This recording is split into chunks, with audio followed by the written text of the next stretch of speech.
गुलाम मोहिद्दीन दाऊद हमजुरे, हुसैन दाऊद,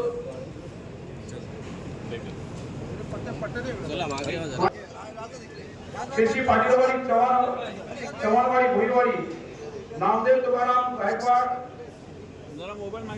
मनोहर मनोज जाधव, दिलू बालू चव्हाण, दत्ताराम अनंत जाधव, लक्ष्मण धारे चव्हाण, गोविंद तुकाराम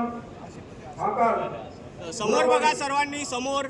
संतोष सीताराम गुरव, सीताराम सकाराम पवार, सुरेश सकाराम पवार.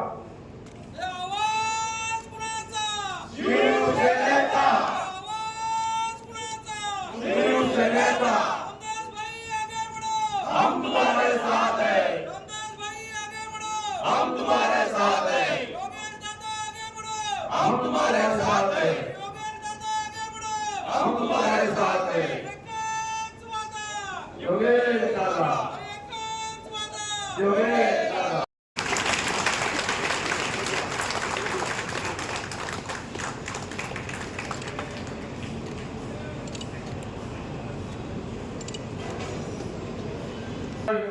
या ठिकाणी प्रवेश कोणा सुरू होत आहे.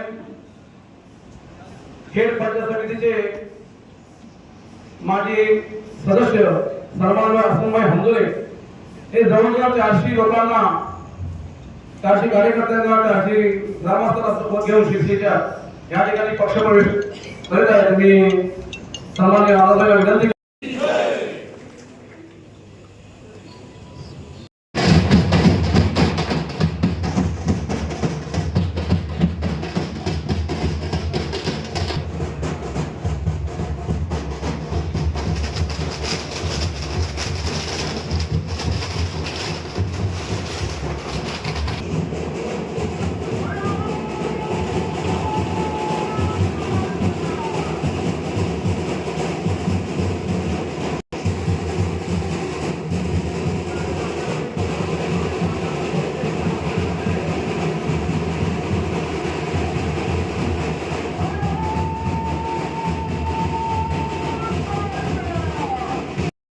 सर्वांनी कार्याच्या गरजा.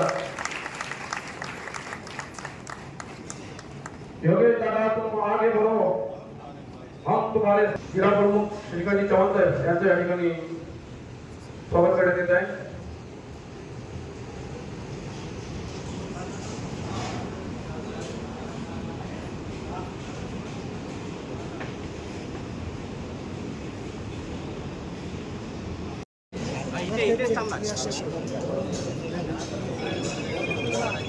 इकडे अर्धे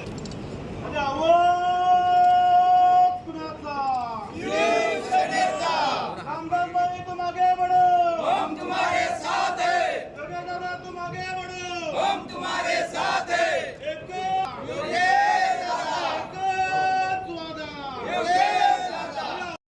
शिवाजी महाराज, शाहू फुले आंबेडकर, शिवसेना प्रमुख माननीय बाळासाहेब ठाकरे यांना मानवंदना. व्यासपीठावरती बसलेले महाराष्ट्राचे लाडके गृहराज्यमंत्री, महसूल मंत्री, ग्रामविकास मंत्री, पटपासारखे सन्माननीय योगीजी कदम, आपल्या सगळ्यांचे आवडते शिवसेनेचे उपनेते भाऊ संजय खालिदभाई, जिल्हा प्रमुख चव्हाण साहेब, आमचे अण्णासाहेब, आमचे तालुका प्रमुख साहेब, व्यासपीठावर बसलेले सगळे साहेब, सिकंदर सर, साहेबी, सगळ्या साहेबी, साहेब सर, बंधू वगैरे. खरं तर मला आज खूप आनंद होतोय. मी अनेक वेळा सांगितलं, जेवढा तुम्ही निवडणुकीला उभे असताना तेवढा तुम्ही एका पक्षाचे असता, विशिष्ट पक्षाचे असता. मग तुम्ही शिवसेनेचे असता, तुम्ही काँग्रेसचे असता, तुम्ही राष्ट्रवादीचे असता, तुम्ही उभाटाचे असता, तुम्ही अल्प्याचे असता. पण तुम्ही एकदा निवडून आलात, आणि तुम्ही एका लोकप्रतिनिधी म्हणून झाला, मग तुम्ही कुठल्या पक्षाचे नसता, मग तुम्ही शिवसेनेचे नाही, तुम्ही राष्ट्रवादीचे नाही, तुम्ही काँग्रेसचे नाही, तुम्ही कोणाचे नाही, तुम्ही हिंदू नाही, मुस्लिम नाही, तेली नाही, माडी नाही, साडी नाही, कोळी नाही, गवळी नाही, बौद्ध नाही, तुम्ही आम जनतेचे असता. याप्रमाणे काम करून एकदा आम्ही लोकप्रतिनिधी म्हणून निवडून आलो की आम्ही जातीपातीचे नसतो, आम्ही कुठल्या पक्षाचे नसतो, मग आम्ही आम जनतेचा असतो. या माध्यमातून 20 वर्ष मी आपल्या सगळ्यांची सेवा केली. आमदार म्हणून 20 वर्ष मी आपल्या सगळ्यांची सेवा केली. आपण सगळ्यांनी मला जवळनं पाहिलंय आणि मी दाव्याने सांगेन, माझा खाडीपटणचा एक मोहल्ला असा दाखवा, एक कुणबी वाडी अशी दाखवा की त्या ठिकाणी रामदासांनी विकास केला नाही. सगळ्या खाडीपट्टीचा विकास करण्याचं काम रामदास कदम यांनी केलंय. ही गोष्ट कुणालाही नाकारता येणार नाही, कुणाला नाकार. मी जातपात कधी पाहिलीच नाही. दादा सगळ्यात आधी माझ्यासोबत होते, आता सिकंदर देशनाईक वगैरे सगळे मंडळी आहे, पण सगळ्यात आधी माझ्यासोबत होते कादिर कोत्री, लालू मुसा आणि अहमदभाई. हे तिकूट खेळतो आम्ही सख्या भावासारखे आम्ही सगळे त्या ठिकाणी नवीन चौथा म्हणजे संसुबाईत आले म्हणून गायचे म्हणून गायचे. आम्ही सुखादुखामध्ये सगळे सहभागी असतो एकमेकांना. अगदी झगड्याच्या सावलीखाली बसून आम्ही जेवलोय. मला आधी आठवतंय, आधी मला आठवतंय. आणि मी दाव्याने एक गोष्ट सांगेन, रामदास कदम आमदार होण्याच्या आधी या खेडमध्ये कायमच्या जातीय दंगे व्हायच्या, हिंदू आणि मुस्लिम कायमच्या. आता नवीन पिढी आहे त्यांना याची कल्पना नाही, पण जी जुनी माणसं आहेत त्याला कल्पना आहे की या खेड तालुक्यामधला जातीपातीचा राजकारण दंगली ह्या रामदास कदमनी संपवून टाकल्या आणि सगळा समाज एक केला. ज्यांचं वय आता 35 आहे 40 आहे त्यांना या गोष्टी कल्पना नसेल. जुनी माणसं आहेत इथं कायमच्या एसआरपीच्या गाड्या असायच्या, 10-20 गाड्या. मग ईद आली तरी दंगल आणि गणपती आली तरी दंगल. सगळं रामदास कदम थांबवलं. तो रामदास कदम जातीवादी कसा होऊ शकतो? मी अनेकांना सांगितलं होतं, ताटात जेवणे इतपत संबंध येत नाही तोपर्यंत समोरच्या पोटात काय ते कळत नसतं. तुम्ही आम्ही तर 25 वर्ष आम्हाला काही जेवलो ना. इतक्या जवळचा संबंध आल्यानंतर 2009 मध्ये मला धोका झाला आणि तो धोका आणि कोणी नाही, माझा पक्ष पण उद्धव ठाकरे यांनीच माझ्या पाठीत खंजीर खुपसला आणि यांनीच मला.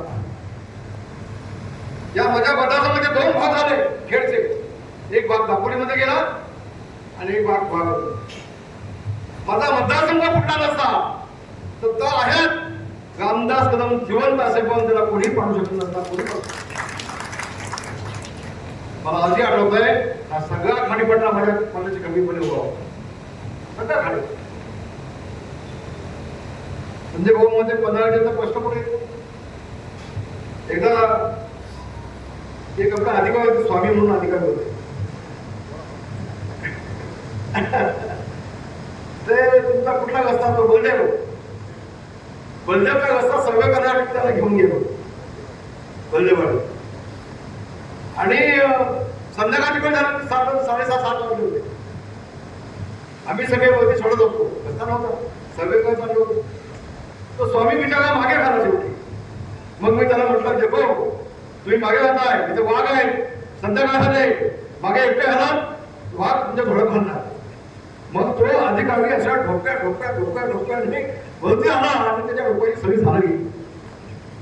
मग मी म्हटलं, तू हा रस्ता डोक्या बंद करून दे, नंतर पुन्हा तुला घेऊन सगळे करायला.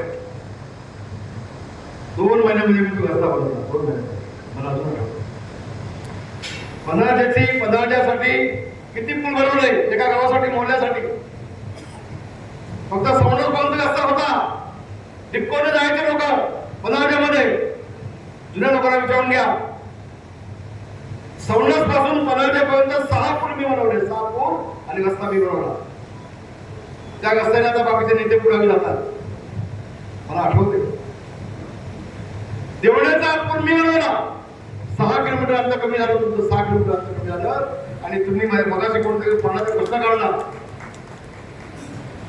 मगाशी पाण्याचा कष्ट काढला समोरचं धगन काम चालू केलंय माझं बरोबर मला कल्पना आहे की खाडीपट्ट्यामध्ये आपल्या सर्व ग्रामस्थांना माननीय रामदास भाईंचं भाषण हे ऐकायचं गेली अनेक वर्ष भाईंचा आवाज ऐकण्याकरता भाईंचं मार्गदर्शन ऐकण्याकरता आपण सर्व आतुर आहोत. मला अजूनही आठवतंय 2004 आणि 2009ची निवडणूक ही आम्ही खाडीपट्ट्यामध्ये प्रचाराच्या निमित्ताने भाईंच्या प्रचाराच्या निमित्ताने मी आणि सिद्धेश आणि दिदी देखील त्या पट्ट्यामध्ये ज्या वेळेस जायचो अखंड मुलाच्या मुला एकत्र बसून जेव्हा निर्णय घ्यायचा की आमचं मत हे रामदास भाईंना रस्त्याला तुम्हाला यायची देखील गरज नाही आणि रामदास भाईंनी केलेला मुलांचा विकास ही आजही तिथे बोलका आहे. रामदास भाईंनी गावागावात वाडी वस्त्यांचा केलेला विकास आजही जनता विसरलेली नाही आणि म्हणून मला वाटतं त्याची पुनरावृत्ती आज आपल्याला इथे होताना पाहायला मिळते. 2009 विधानसभा मतदारसंघ हा विभागला गेला.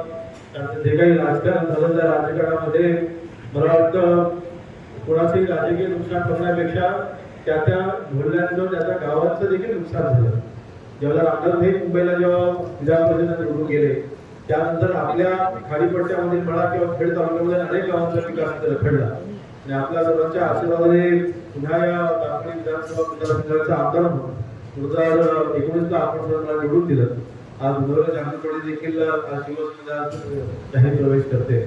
मला वाटतं दापोली विधानसभा मतदारसंघामध्ये आमदार म्हणून विकास करण्यासाठी जनतेने मला संधी दिली. मी ह्या ठिकाणी काही दिवसापूर्वी पक्षप्रवेशाच्या कार्यक्रमाच्या निमित्तानं म्हटलं होतं की जेवढा निधी मी माझ्या दापोली मतदारसंघामध्ये आणतोय तेवढाच निधी कदाचित त्यावेळेला थोडा जास्त निधी हा आता गुहागर मतदारसंघामध्ये देखील मी आणण्याला सुरुवात करणार आहे. आणि रामदास भाईंवरती शिवसेनेवरती विश्वास करून आज आपण शिवसेनेत जाहीर प्रवेश करताय. आपल्या सर्वांना अपेक्षा विकास कामांच्या आहे आणि नक्कीच ह्या सगळ्या विकास कामांच्या अपेक्षा पूर्ण करण्यासाठी कुठे कमी पडणार नाही हा शब्द आजच्या या कार्यक्रमाच्या निमित्तानं देतोय. आपल्याकडे असलेली खाती अतिशय महत्वाची खाती आहे. महसूल खातं आहे, त्यानंतर विशेषतः ग्रामविकास खातं ज्याचा उल्लेख सध्याची कदम यांनी इथे केलाय. ग्रामविकास मंडळाचा आपल्या गावातल्या 50,000च्या पाखाडीपासून गाव होणाऱ्या 5 कोटीच्या गावापर्यंत ही सगळी यंत्रणा आज आपल्या हाताखाली आहे. म्हणजे आपल्या जिल्ह्याच्या असलेल्या जिल्हा परिषद सीईओ असतील, महसूल राज्यमंत्री मंडळानंतर रत्नागिरी किंवा कुठल्याही जिल्ह्याचे असलेले कलेक्टर असतील, हे सगळ्या यंत्रणा आपल्या महसूल विभागाचे आपल्या हाताखाली असल्यामुळे जनतेची सेवा करण्यासाठीची ही संधी आहे. ज्या योजना दापोली मतदारसंघामध्ये किंवा महाराष्ट्रामध्ये राबवत असताना आता माझं नक्कीच लक्ष हे गुहागर मतदारसंघामध्ये देखील तितकंच असणार आहे. थोडा मोठे शब्द आजच्या ह्या कार्यक्रमाच्या निमित्ताने देतोय आणि आपण शिवसेनेचे जाहीर पक्षप्रवेश आपण आदरप्रमाणे केलाय. आपण ज्या विश्वासाने शिवसेनेत आलेला आहात त्या विश्वासाला कदापि कळा लावणार नाही हा शब्द इथे थांबतो. जय हिंद, जय महाराष्ट्र.